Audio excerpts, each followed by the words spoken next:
ఐలయ్య క్లియర్గా చెప్పింది ఏంటంటే నా పేరు కానీ నా అనుచరుల పేర్లు కానీ చూపిస్తే కనుక నేను రాజీనామా చేస్తాను అన్నాడు. ఒకవేళ చూపించలేకపోతే రాజకీయ సన్యాసం తీసుకోవాలని మీకు ఉద్దేశించాను. ఇవి బినామీ పేర్ల మీద చేసినాడు. బీర్లయ్య అని ఎవరు పెట్టుకుంటారా? దొంగ తన పేరు పెట్టుకోడు కదా, ఎవరో ఒకరి పేరు మీద పెట్టుకుంటాడు. దొంగ అనే మాట ఇది ఒక్క విషయంలో కాదు, చాలా ఉన్నాయి ఈయన చేసినాయి. నేను వారానికి ఒకసారి 10 రోజులకోసారి ఒక్కొక్కటి బయట పెడతాను. చాలా ఉన్నాయా? చాలా ఉన్నాయి. చాలా అంటే ఇవే భూదందాలే ఉన్నాయి. ఈవెన్ మా ఎన్నికలప్పుడు కూడా, మా ఎన్నికల సమయంలో, ఏది అసెంబ్లీ ఎన్నికల సమయంలో బహుశా అనుకుంటుండొచ్చు నేను బీఆర్ఎస్ పార్టీకి సంబంధించిన, ఆయన కాంగ్రెస్ పార్టీకి సంబంధించిన వ్యక్తి, ఆయన గెలిచిండు కాబట్టి నేను ఉక్రోషంతో మాట్లాడుతున్నానంటే అనుకోవచ్చు. నా ఎలక్షన్ల టైంలో నేను వాడుకుంటే ఆ రోజే ఓడిపోవు. బీర్లయ్య గారు, జయేందర్ రెడ్డి గారు అని ఎన్ఆర్ఏ. ఈ ఎన్ఆర్ఐకి మాసాయిపేటలో ల్యాండ్ ఉంది, వారి సొంత భూమి అది.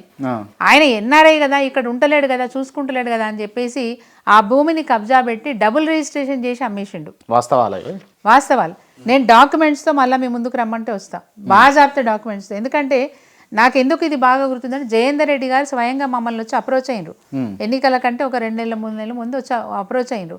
వీడు దొంగ, వీడు ఇట్లా చేసాడు, మమ్మల్ని ఆగం పట్టించాడు, నేను కంప్లైంట్ ఇచ్చిన, ఇక్కడున్న సిఐ గారు వారికే సపోర్ట్ చేస్తున్నారు, నేను పైన కూడా పోయి చెప్పొచ్చిన, పైన కూడా చెప్పొస్తే వాళ్ళు చేస్తామంటారు కానీ యాక్షన్ వస్తలేదు, జర మీరన్నా యాక్షన్ తీసుకోండి అంటే ఎన్నికల కోడ్ వచ్చిన తర్వాత మేము చేసేది ఏముండదని బాజాబ్తా ఆయన పక్కన పెట్టినాం. ఎన్నికల సమయంలో కూడా జయేందర్ రెడ్డి గారు సోషల్ మీడియాలో ఆయన వీడియోలు మాట్లాడి వైరల్ చేసిండ్రు, మాకు కూడా అది పంపించారు. నేను దాన్ని వాడుకోదలుచుకుంటే, రాజకీయంగా వాడుకోదలుచుకుంటే, నా ఎన్నికల సమయంలో అవన్నీ ఆ వీడియోలని నేను అప్లోడ్ చేసి ఉంటే ఏం జరిగేది? ఆ రోజే ఆగమైపోయాడు కదా. మీరు వ్యక్తిగతంగా మీరు ఓడిపోయిన బాధతోటి ఇవన్నీ చేస్తలేరా? ఆ ఉద్దేశమే నాకు లేదు. ముఖ్యంగా స్థాయికి మించిన మాటలు మాట్లాడినప్పుడు మనం కూడా మన పార్టీ యొక్క ఉనికి కాపాడుకోవాలంటే అవతల వాళ్ళు చేస్తున్న తప్పిదాల గురించి మాట్లాడాల్సిన అవసరం ఉంటుంది. స్థాయికి మించిన మాటలు మాట్లాడండి. ఆయన మొన్న కేటీఆర్ గారి మీద ఒక ఆరోపణ మాత్రమే, ఎక్కడ కూడా ఆధారాలు కూడా లేవు, నేను చూపించినటువంటి ఆధారాలు కూడా లేవు. ఆధారాలు లేని ఆరోపణ మీద ఆయనని ఎంక్వైరీకి పిలిస్తే లుచ్చా లంగా ఇదేనా అంటే మాటలు మాట్లాడి అట్లా మాట్లాడినందుకు మీ మీద బీఆర్ఎస్ వాళ్ళు ఫైర్ అయ్యారు కాబట్టి ఇట్లాంటివి చాలా ఉంటాయి. ఇప్పటిదాకా వినండి, ఇట్లాంటివి చాలా ఆరోపణలు ఆయన మీద ఉంటాయి. ఇప్పటివరకు కూడా నేను ఎందుకు మాట్లాడలేదు అంటే అతని వ్యక్తిగత విషయాల గురించి మనం మాట్లాడకూడదు, హుందాగా ఉండాలనుకొని నేను మాట్లాడలేదు.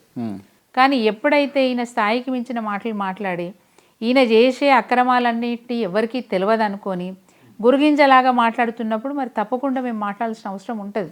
ఎందుకంటే 1 సంవత్సర కాలం చూసినాం, మనిషి మారతాడు అనుకున్నాం. ఎందుకంటే సంపాదన కోసం అక్రమాలు చేసిండు, గతంలో బాగానే ఉంది. ఎమ్మెల్యే అయిన తర్వాత కూడా ఆ డిగ్నిటీని కోల్పోయి ఆ స్థాయికి మర్చిపోయి మళ్ళీ ఇవే భూదందాలు చేస్తున్నప్పుడు ప్రజలకు అద్దం పట్టినగా చూపించారు. ఇట్లా మీరు భూదందాలు అని భూదందాల ఐలయ్య బీర్లయ్య కాదు అని అంటున్నారు. తను చెప్తుంది ఏంటి అని అంటే నేను నీళ్ళ ఐలయ్యను అని చెప్పేసి తను చెప్తున్నాడు. ఎక్కడి నుంచి తెచ్చారు నీళ్లు?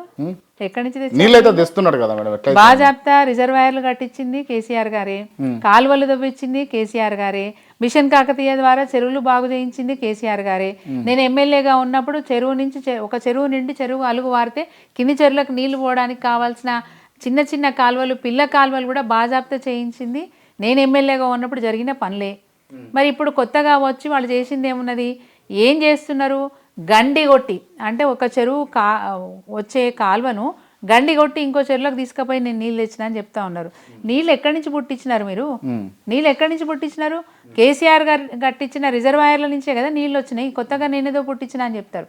ఇంతకుముందు కూడా అంటే మీలాంటి ఒక యూట్యూబ్ ఛానల్ ఇంటర్వ్యూ చేస్తూ ఉంటే ఆయన ఒక మాట మాట్లాడిన, ఆ రోజు కూడా ఏది ఖండించాలి కానీ వదిలేసిన.